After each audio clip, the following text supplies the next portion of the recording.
My name is Jack Rosbach. Tonight I'm the coordinator of the Minnesota campaign to ban landmines and cluster munitions.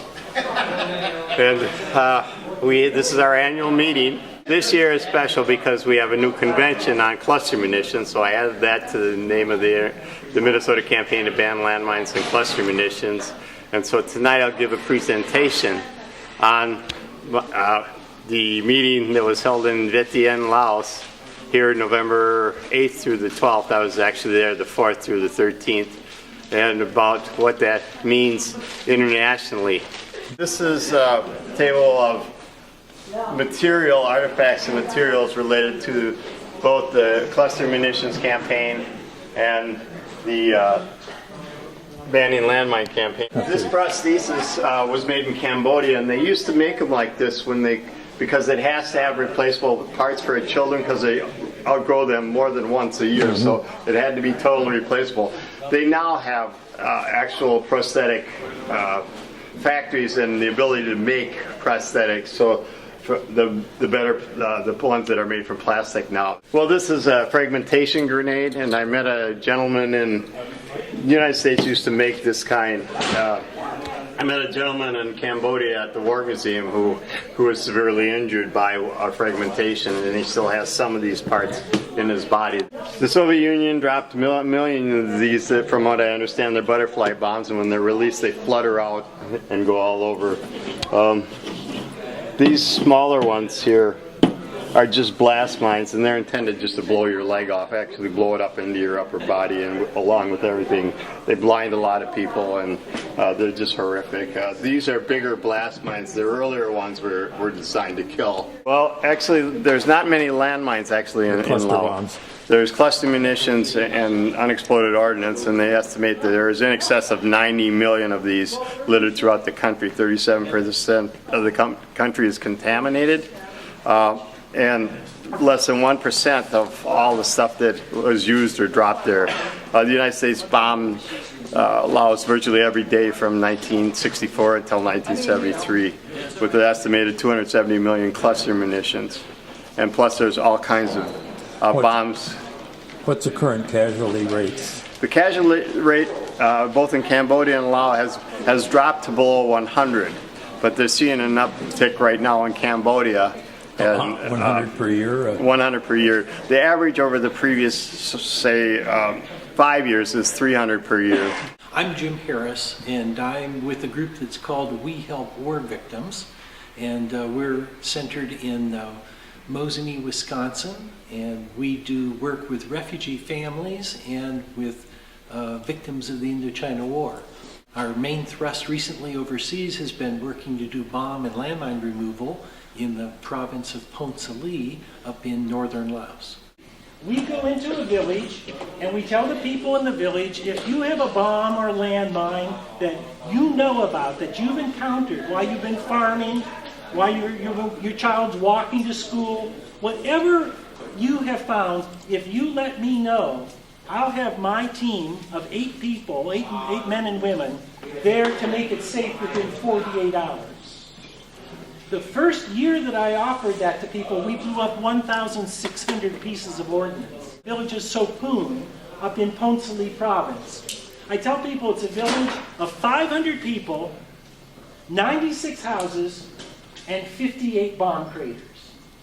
In that one village, in 6 weeks, we removed 105 bombs. They were in the gardens, the rice fields. We found them in the dirt floor of a school. We find them hung up in branches of trees overhead. Every conceivable place. The biggest piece we handled was a 750-pound bomb. Most of the bombies, the cluster munitions that we dealt with, have a very effective killing range of about 30 yards. They can kill you up to 100 yards away. A 750-pound bomb will throw a piece of steel the size of your arm almost a mile.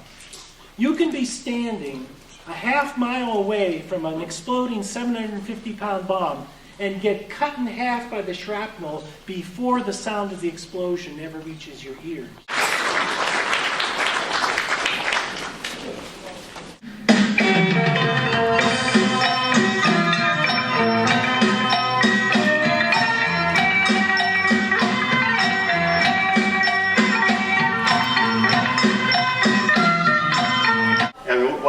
law says in terms of cluster munitions is they can never use cluster munitions, make cluster munitions, sell them, or do any sort of trade, and they have to destroy whatever they have. So they have to clear that out. They have to help all the victims. They have to do education. They have to clear areas where there's unexploded ordnances. And there's reporting requirements. They have to try to universalize it so that countries like the United States will eventually join these treaties. And we keep working and hoping they will. We think it would be good that America would get much greater respect in the international community. The United States has millions and millions and millions of these cluster munitions stockpiled, but they are not manufacturing them, and there's a halt on the U.S. selling them to foreign countries. The people that are injured by these, 1/3 of the people, all the people that are injured by cluster munitions are children, and 2/3 of those are injured during normal activities in Iraq. In 2003, cluster munitions caused the most casualties in the country, and in Kosovo in 1990, the most casualties were caused by cluster munitions. The countries that are not members of the international campaign to ban landmines, besides the United States, China, and Russia, who never seem to join any of these, Singapore, Iran, United Arab Emirates, Vietnam, Israel, and so we're hoping that they'll see the light and join these treaties. Country per capita in the world. During the Second Indochina War, 1964 to 1973, U.S. We have what's called the Cluster Munitions Civilian Protection Act. And Amy Klobuchar, Al Franken, Betty McCollum, and Keith Ellison all are co-signers of this act. There's been one attempt to pass it in the Senate as an amendment, and that didn't work. But Dr. Yang Dao is going to talk to us about his experience there, so we can give him a warm welcome.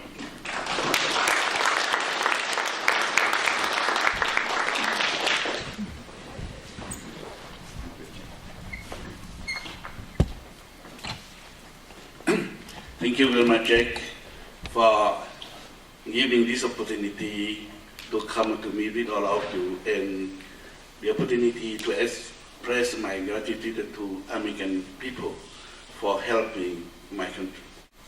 But in 2002, I had a meeting at the State Department. At the State Department, encouraged me to go back to Laos. I was afraid because in 1975, I was probably the only monk in Laos to write to the United Nations to talk about the situation in Laos. So I wrote many things against the communist regime. So I was afraid in the State Department. And now go ahead. We have our ambassador in Vientiane who would take care of you. So I decided to go. And one of my colleagues here, Charlie, could you come here? He was part of my mission.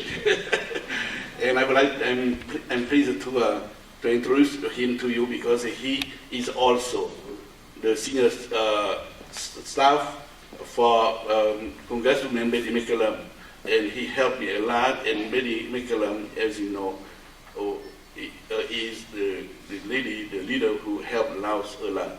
So I would like to introduce you. That's Jowli. He was with me. And so it's time for us to organize ourselves as a Laotian Hmong and other Laotian ethnic groups in this country to go back to help our country.